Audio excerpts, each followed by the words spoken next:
Hey, so unless you've been living under a rock, a new game, Hollow Knight Silksong, released. Have you heard of it? It's absolutely awesome. It's incredibly challenging, it doesn't hold your hand, and it's filled with tons of secrets and things you just kind of figure out. So today, we got 10 things you didn't know you could do in Hollow Knight Silksong. Consider these kind of little tips, little secrets, little tricks. If you're playing early in the game and you're struggling, try pursuing some of these things. Anyway, let's get started off with number 10. The game introduces an array of powerful tools that Hornet can equip that give her just an extra edge. We found useful items like throwing spears or even grenades that pack a really powerful punch, but the weirdest secret tool we've found so far has to be the gun that shoots cash. This cannon shoots a rapid-fire spray of rosary beads like machine gun pellets. You load it with a totally unique menu interaction, and then you spray and pray with your hard-earned collected currency. It's a ridiculous weapon. It's one of the most impractical tools in the game. We need every bead we get to afford all the items and upgrades, but this weapon is fun to use. We had to try it out.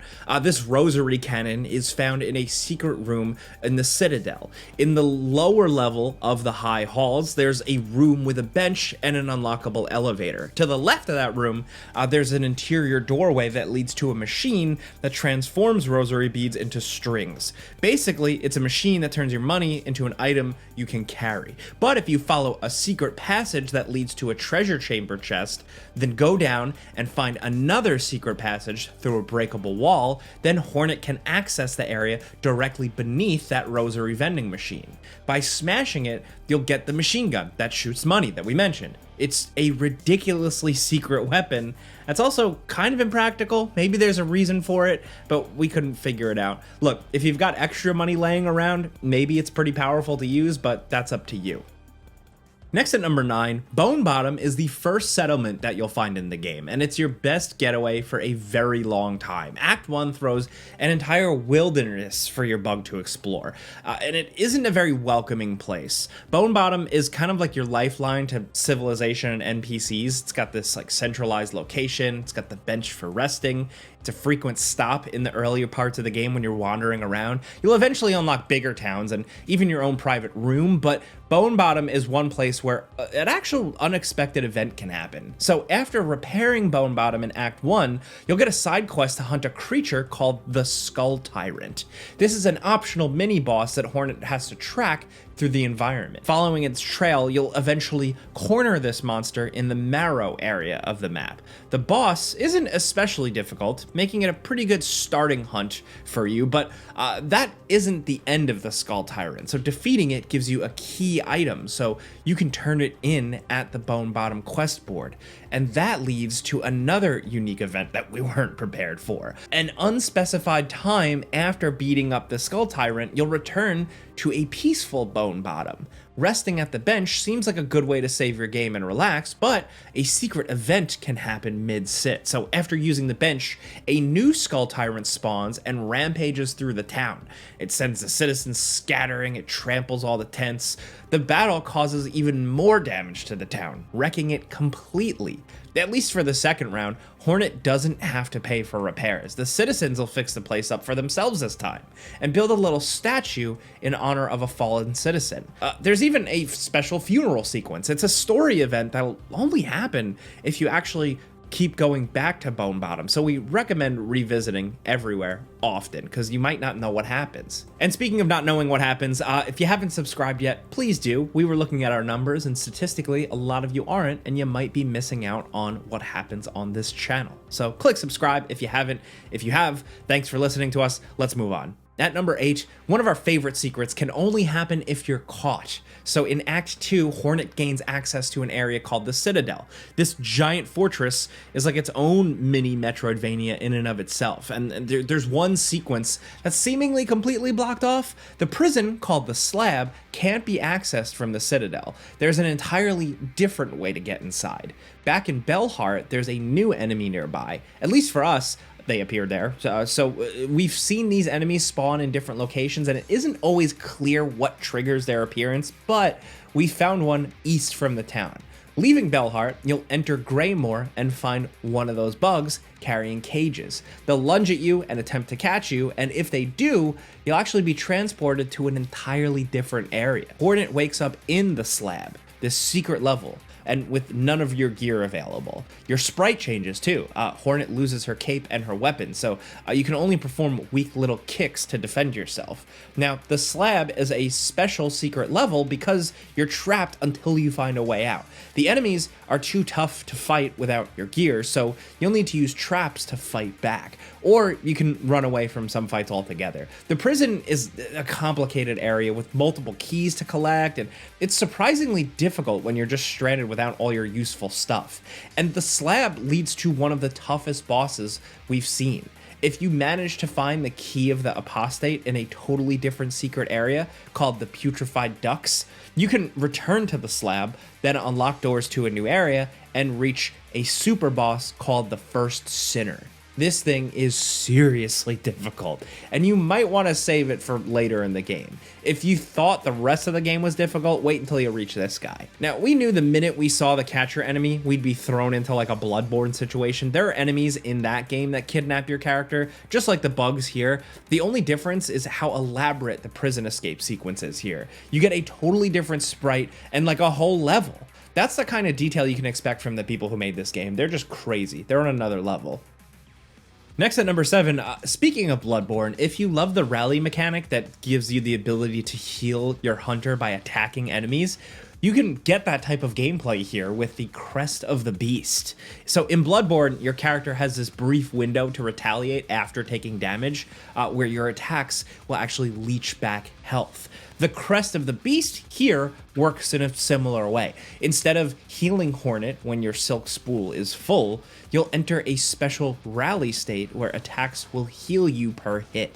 One hit equals one heal, which is both dangerous and extremely useful. Using this crest can actually heal you more than the standard healing charge, and you can tank damage by healing yourself while getting hit, essentially nullifying some damage while the rally power is activated. So Hornet can get her hands on this crest by defeating the Savage Beastfly optional boss in the Hunter's March area. The creature is found in the Eastern Cave area and requires the glide ability to float on a gust of wind. The boss itself is pretty hectic. You'll need to dodge the charging fly and avoid the smaller little critters it spawns. Defeating it allows Hornet to access a giant bug corpse that grants the Crest of the Beast, this new moveset that gives you the claw attack that heals with each successful hit. It takes time to get used to, but early in Act 1, the rally mechanic can be a game changer against bosses if you're struggling. Next at number 6, by rescuing a little creep named Krat in Silksong, there's a very silly secret cutscene that can occur with a useful benefit. So let's start at the top. Krat is a traveling NPC with his own sauna on a cart, but before you can hop into the sauna, you'll need to save him. He's located in a cave above the tavern in Greymore. Finding him in the cave covered in webs, Hornet can cut him free and then send him back to the Flea caravan in Act 1. So return there to that caravan to find Krat and his traveling little sauna cart. For a fee of 10 rosaries, he'll let Hornet in.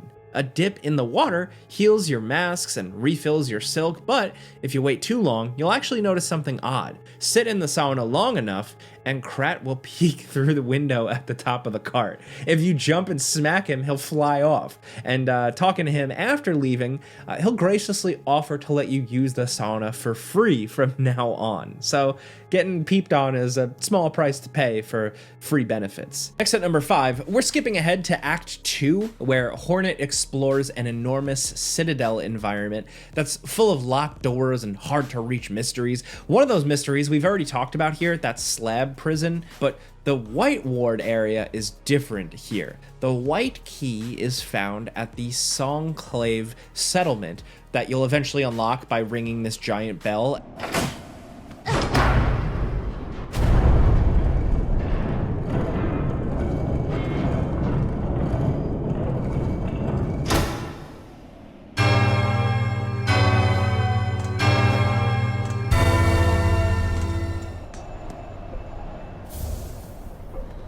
And returning to the Coral Chambers, you'll actually be able to unlock the door to the White Ward. This spooky hospital ward is packed with undead bugs that attack really wildly. It is not a pleasant place at all, but there is a benefit to exploring. At the very end of the White Ward area, above the entrance to the Underworks, there's a desk with an item called the Injector Band.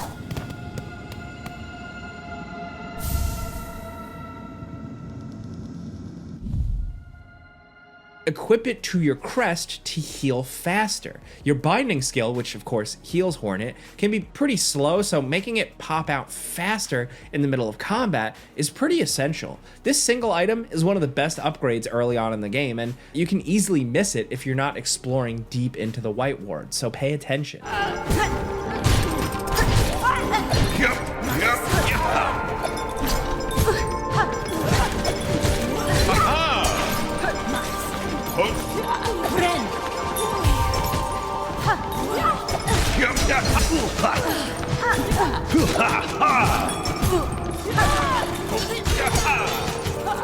Next at number 4, there is a custom player housing thing in Silksong, but you'll have to pay up for it. After rescuing the citizens of Belheart by defeating the Widow boss, you'll be given the option to repair the town by donating a whole lot of rosary beads. And it isn't just money, you'll also need to donate shards. Normally, donating to the towns doesn't do much. There's no clear reward for fixing up the other settlements in Silksong, but Belheart actually rewards you for finishing up those repairs. Complete several wishes, and the head honcho will give Hornet a key to her very own house. Now, the hanging house is a bell-shaped building that looks way more comfy than the benches that you've been using for a rest. Now, the local needlesmith sells furniture for your house. You can buy all sorts of upgrades like a desk, new lights, bell lacquer for a shinier finish. We don't know what all these upgrades are for or if they really do anything, but you can absolutely spend a lot of currency if you're curious. We bought all 3 of the house upgrades, and you'll find relics stored on your shelf, but it still isn't quite clear if there's a tangible benefit here. Now, one cool detail we did discover is that Hornet has unique animations for opening the map while sitting down on a bench or laying in bed. She can even play her needle-in, a musical instrument we'll talk about more below. While sitting, it has like a totally different animation. Small things, but just wanted to point it out.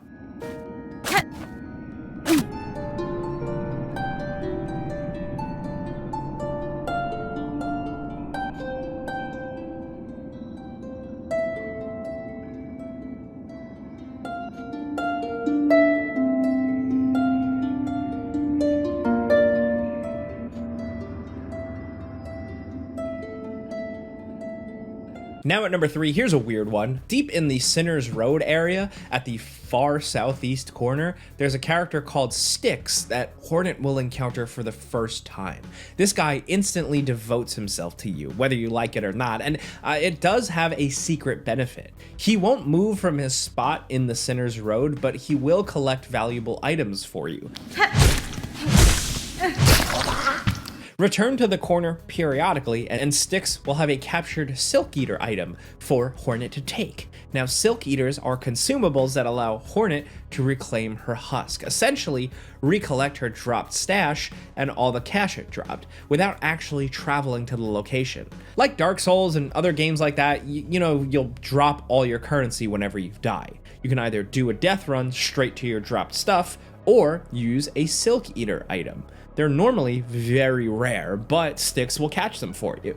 There's just one downside to this arrangement. Styx is located deep in a kind of out-of-the-way area with no easy fast travel options and no reason to return for a chat. Like, there are no useful services out here and no hubs for a rest. You'll have to sprint to a very inconvenient spot to collect these rewards and then sprint back out. But if you're dying a lot and you're losing your stuff, it might be worth it. And believe it or not, that walk to Styx hides another big secret. Next, at number 2, to unlock the gate to the Citadel in Act 1, Hornet needs to acquire the Needle-In power. This key ability causes Hornet to play her sword like a musical instrument, and it seems to only have one function early in the game at least.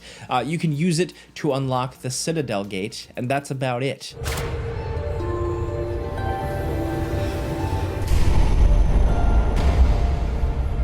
Later in Act 2, it becomes even more essential, but you don't have to progress that far to earn some rewards with the Needle-In. You can use this power to unlock secret weave nests early for some special upgrades. In Act 1, there are strange doors with intricate metal detailing, you may notice. There's no lock, so it isn't clear how to open these doors when you first find them.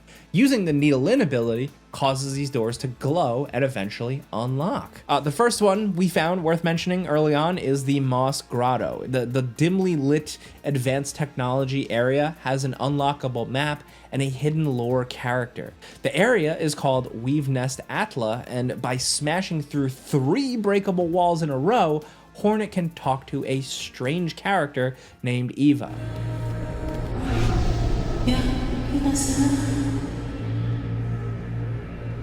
Yanara.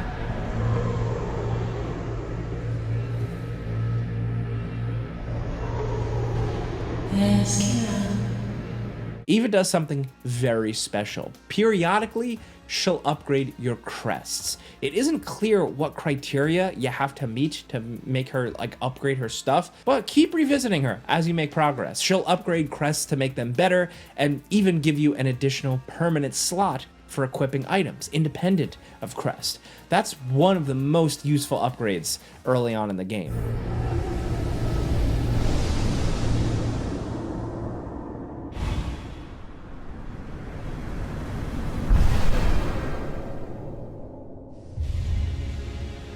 And this isn't even the only weave nest in Act 1, so put that Needle-In power to good use. Another bonus secret that took us a minute to realize, the Needle-In is used for more than just opening doors, if you want to know now. Playing the Needle-In in certain secret spots will reveal hidden lore. Ghostly images of characters from the past will appear. Playing the Needle-In also unlocks hidden interactions with certain characters, so if Styx is gone, playing the Needle-In will summon him, or cause him to sing a song.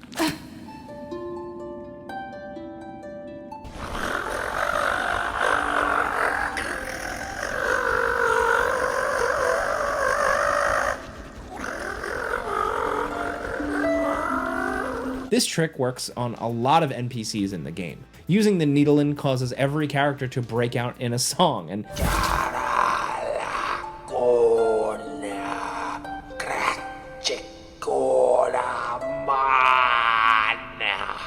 it even works on specific dead bodies. There are even more uses for the Needle-In. We're still learning. We'll let you discover them for yourselves, but just keep an eye on things.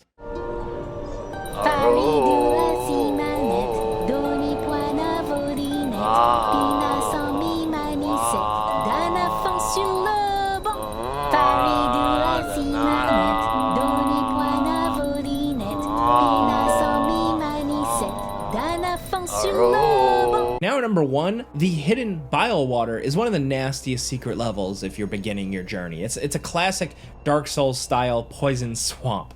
There are even gross green explosive slime monsters and traps that are hard to see in the dark, and these dirty maggot infested pools that prevent Hornet from healing. The entrance is located in one of the most hated areas of the game so far. Sinner's Road has a hidden passage that's right near Styx, the guy we just talked about. On the vertical shaft leading to Styx in the east of Sinner's Road, there's a breakable hidden wall on the right side. It can only be reached with the wall jump upgrade, so you'll need to come back here later. But once you can access this secret area, you'll have a very large, annoying dungeon to check out, and things get much weirder the further you explore. Deep inside Biowater, you'll eventually reach a Bellway station. To the left of that station, there's yet another secret breakable wall. This one is more than just a little secret path. It leads to another secret level that's even stranger.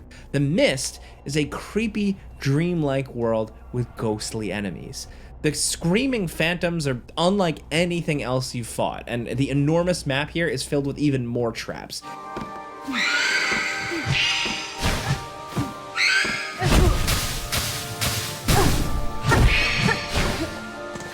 It's like a maze, and even if you fall, you'll be forced to reset the zone from the start. It isn't clear where to go, but hey, you'll have a clue. At the start of the level, glowing butterflies lead the way. By playing your needle in power, the butterflies will fly in different directions, guiding you through this completely unique zone. Follow the butterflies to discover the truth behind one of the most mysterious areas of the game.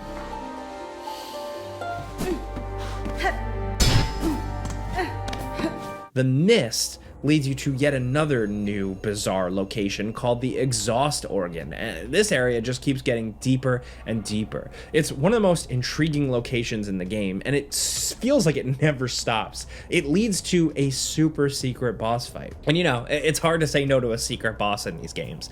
Beating the boss here unlocks one of the biggest mechanics in the entire game. By exploring this area, which is itself a double secret area, you'll encounter the Phantom boss. Beating the Phantom unlocks the cross-stitch skill.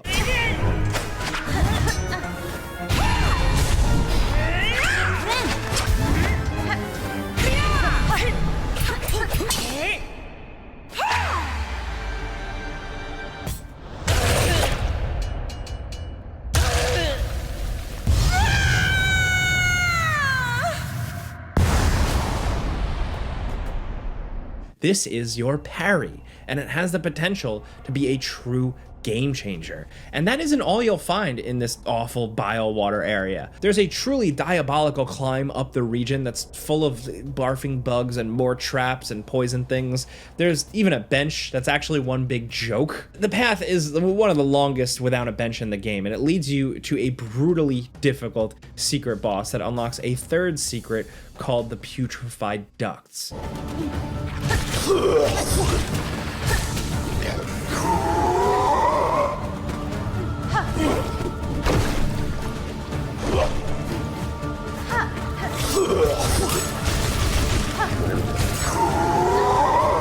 Now, if you thought there wasn't a way to sequence break this game, you were wrong. This optional path offers a different way into the Citadel, but it's also one of the most challenging treks in the game. Look, there are so many awesome secrets in Silksong. We know we're only really scratching the surface, but these are some beginner tips and things to find that will help you get started. If you're struggling, try these things out. Maybe you'll start getting ahead and progressing even more and finding more secrets. But that's what we got for you today. Let us know in the comments what you're thinking of Silksong. If you finished it already, have you discovered other secrets? Let us know anything in the comments down below. If you like this video, or maybe it helped you out a little bit, clicking a like button helps us, so thanks. But as always, thanks for watching, and we'll see you guys next time.